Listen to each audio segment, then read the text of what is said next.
친구란 무엇인가 두 개의 몸에 깃든 하나의 영혼이다. 아리스토텔레스가 한 말입니다. 오늘 한국에 반가운 친구가 방문하죠. 저희 마켓세븐에도 반가운 분 금요일장에 모셔봅니다. 불사조 리서치 김진경 본부장과 함께합니다. 어서 오세요. 네, 안녕하세요. 네, 안녕하십니까. 오늘 굉장히 화사하게 입고 와주셨는데 오늘 김진경 본부장과 함께하는 마켓세븐 화사하게 출발해 보겠습니다. 화면으로 주제 살펴볼게요. 네, 조 바이든 미국 대통령이 오늘 한국에 옵니다. 미국의 전통적 우박인 한국과 일본과의 동맹을 강화하는 동시에 중국 견제를 위한 행보에도 박차를 가할 것으로 보여지는데요. 이른바 바이든 테마, 우리도 공략해봐야죠. 자세히 알아보겠습니다. 다음으로는 국내 대표 성장주로 꼽히는 네이버와 카카오가 동반 하락세입니다. 나스닥 급락 여파가 이어지면서 성장주 투자 심리가 얼어붙은 영향으로 고스란히 받아진 것으로 풀이가 되는데요. 네이버와 카카오 대응 방안 알아보겠습니다. 마지막으로 미국 유통업체가 인플레이션의 영향으로 연이어 부진한 실적을 발표하자 경기 둔화의 신호가 발견됐다라는 분석이 나왔습니다. 월마트에 이어 타깃도 어닝 쇼크가 심각한데요. 국내는 이마트가 직격탄을 받았습니다. 신저가를 보인 이마트 체크해 보겠습니다. 저희 이 중에 두 가지 이슈 한번 살펴볼 텐데요. 첫 번째 키워드 열어주시죠.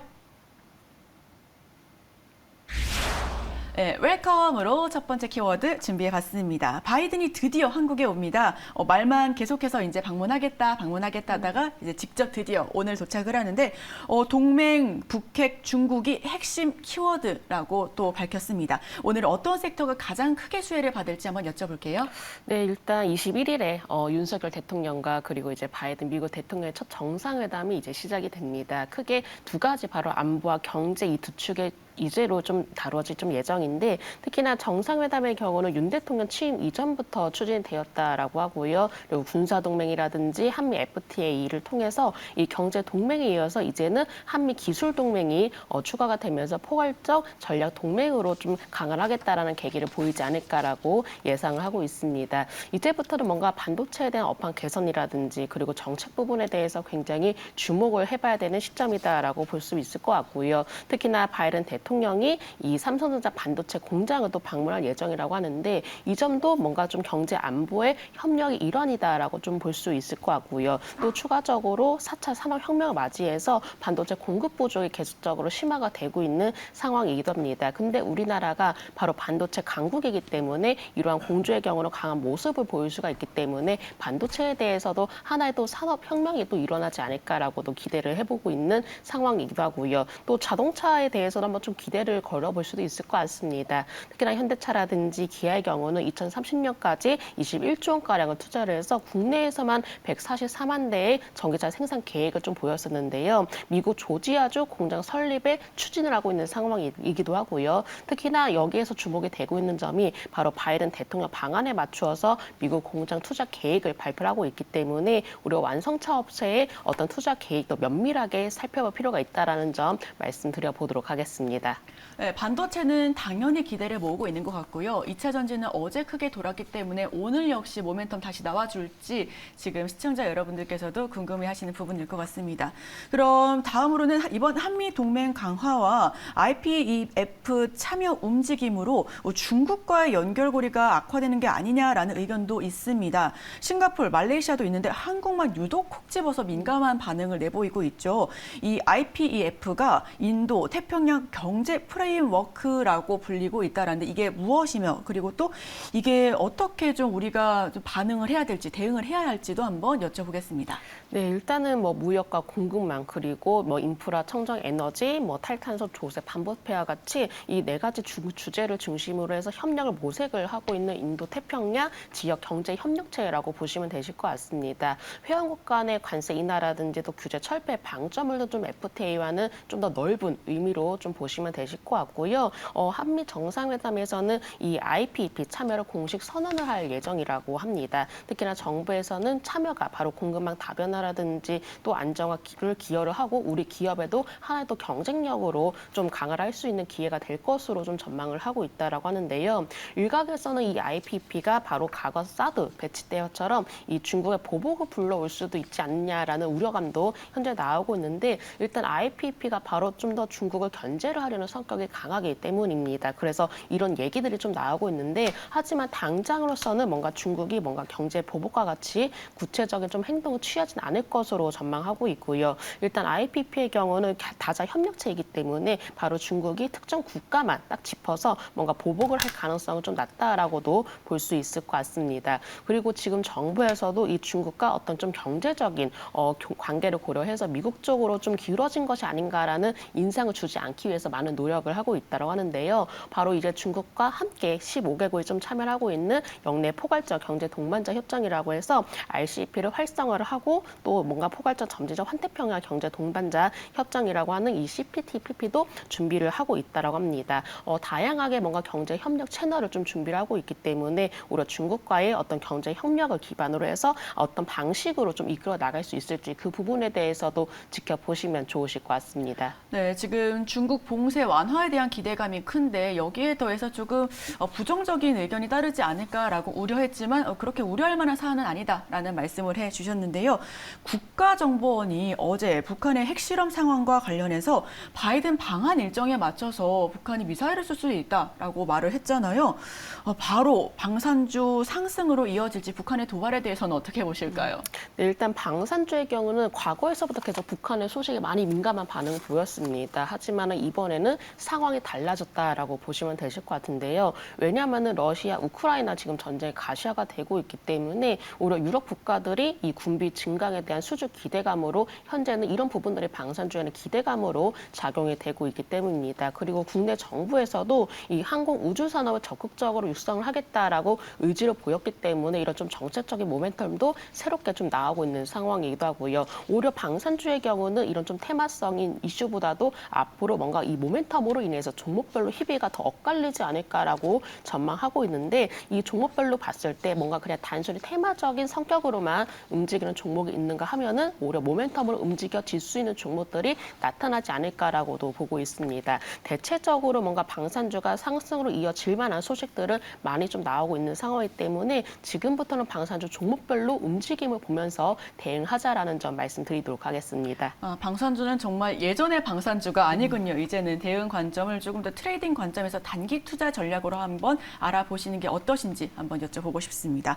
자, 모 언론사의 단독이기는 하지만요. 한은과 미국 연준이 상설에 가까운 통화 스와프 라인을 신설한다라고 합니다. 정상회담을 계기로 달러를 조달할 수 있는 수단을 마련한과 동시에 이를 구체적으로 앞으로 논의할 방침이라고 하는데 긍정적인 결과로 이어진다면 우리 금융시장, 증권시장은 당장에 어떤 변화가 생기나요? 네, 사실은 이제 금융 위기 때라든지 아니면 팬데믹 상황이라든지 이렇게 한시적으로 맺어왔던 통화 스와프와는 좀 다릅니다. 일시적인 것이 아니라 오히려 필요할 때마다 언제든지 미국으로부터 좀 달러를 조달할 수 있을 만한 이 방안들을 좀 마련할 것이다라는 기대감이 현재 좀 나오고 있는 상황인데 지금 달러 강세가 계속적으로 급속도로 좀 강화가 되고 있는 상황이기도 하죠. 이 상황에서 통화 스와프에 준하는 이 채널의 구축을 논의한다라는 점은 일단 금융시장에는 안정이 좀 되지 않을까라고 기대를 해볼 수가 있을 것 같고요. 특히나 한미 중앙은행 간의 뭔가 통화 협력 체계가 강화가 되게 된다면은 금리 인상에 대한 결정이라든지 또 환율 방어에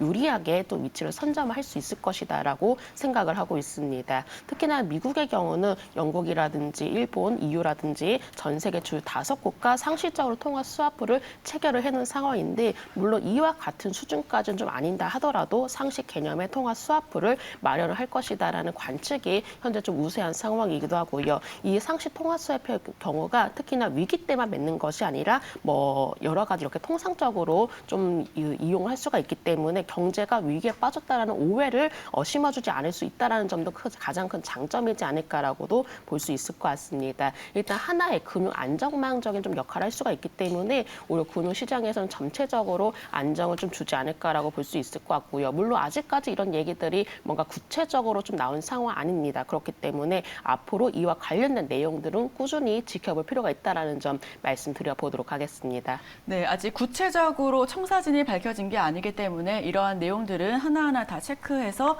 앞으로가 더 중요한 것 같습니다. 내용 짚어가겠고요. 오늘 바이든 방안에 맞춰서 살펴볼 수 있는 이슈들 모두 한꺼번에 짚어봤습니다. 저희 그럼 다음 이슈 한번 짚어볼게요. 다음 키워드 보여주시죠. 성장기, 암흑기 좋지 않은 내용으로 또 이야기가 나오고 있는데 나스닥 급락의 네이버와 카카오가 또 신저가를 경신했습니다. 사실상 작년에 이 플랫폼주 하면 두 종목이 굉장히 크게 우세를 했었잖아요. 네이버, 카카오 뭐 살래? 그럼 나 둘 다 살래. 이런 반응이 컸었는데 플랫폼주 오히려 저가 매수의 기회일까요? 저는 오히려 지금부터는 관망이 필요하다라고 관망이요, 오히려? 말씀을 드려야 될 것 같습니다. 이 미국 기술주들을 좀 먼저 살펴보면 계속적으로 부진을 거듭을 하고 있는 상황입니다. 그렇기 때문에 이 분위기에서 우리나라도 영향을 받을 수밖에 없다라고 보시면 되실 것 같고요. 외부적인 요인들이 계속적으로 국내 증시에는 많은 타격을 좀 주고 있습니다. 특히나 인플레이션에 대한 우려라든지 또 금리 인상에 취약한 성장주라는 점도 하나의 악재로 좀 작용이 되고 있는 상황인 것 같은데 네이버와 카카오가 또 추가적으로 뭔가 실적에 대한 기대감도 예전처럼 좀 높지 않다라는 점도 주가에는 다소 부담이 되었던 것 같습니다. 왜냐하면 리오프닝 자체가 확대가 되고 있기 때문에 상대적으로 플랫폼주들에 대한 그 매력에 대한 좀 감소가 떨어지고 있는 상황이어서 네이버와 카카오는 현재 자체가 좀 취약한 상황이다라고 보시면 되실 것 같고요. 특히나 카카오의 경우는 이제 광고 매출이 좀 둔화가 되고 있고 네이버의 경우는 비교적 매출은 견조하다라고는 하지만은 오히려 커머스 부분에서 매출이 둔화세로 보여지고 있습니다. 그렇기 때문에 현재는 상황 자체를 관망하실 필요가 있으실 것 같고요. 물론 메타버스와 같이 새로운 사업 쪽에 대해서 굉장히 많은 사활을 좀 거는 모습 보여지고 있기 때문에 오히려 신사업이 앞으로 얼마만큼 가시적인 성과를 보여줄 수 있을지 이 부분에 대해서는 한번 지켜보시면서 대응이 필요하실 것 같습니다. 우리 제작진이요, 방금 지금 화면에 비치는 네이버와 카카오 그래프를 보고 와, 이렇게 파랗게 깊고 깊은 바다 같다라고 말을 했는데 정말 깊이 빠지고 있는 늪의 상황인 건 맞는 것 같습니다. 지금부터는 오히려 관망하는 분위기가 필요할 것 같다라는 말씀을 해주셨고요. 증시 부진에 증권주도 줄고 신저가입니다. 하지만 하락장에서는 배당주로도 이름값을 한다라고 하는데 증권주 지금 배당 메리트라도 좀 기대를 해야 하는지 아니면은 어떻게 대응해야 할지 여쭤볼게요.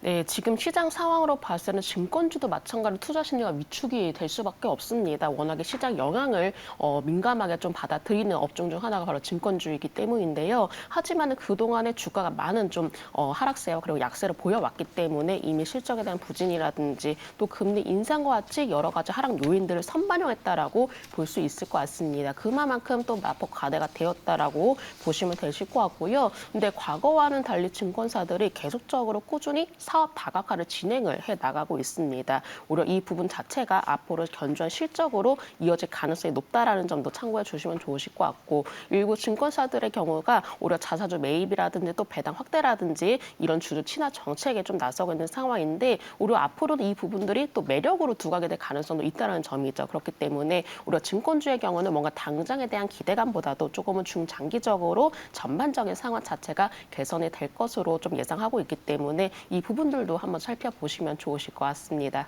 네, 네이버와 카카오는 관망을 해야 하지만 증권주는 오히려 매력적일 수 있다라는 평가를 해주셨습니다. 지금까지 금요일장 마켓7 불사조 리서치 김진경 본부장과 함께했습니다. 오늘 말씀 고맙습니다. 네, 감사합니다.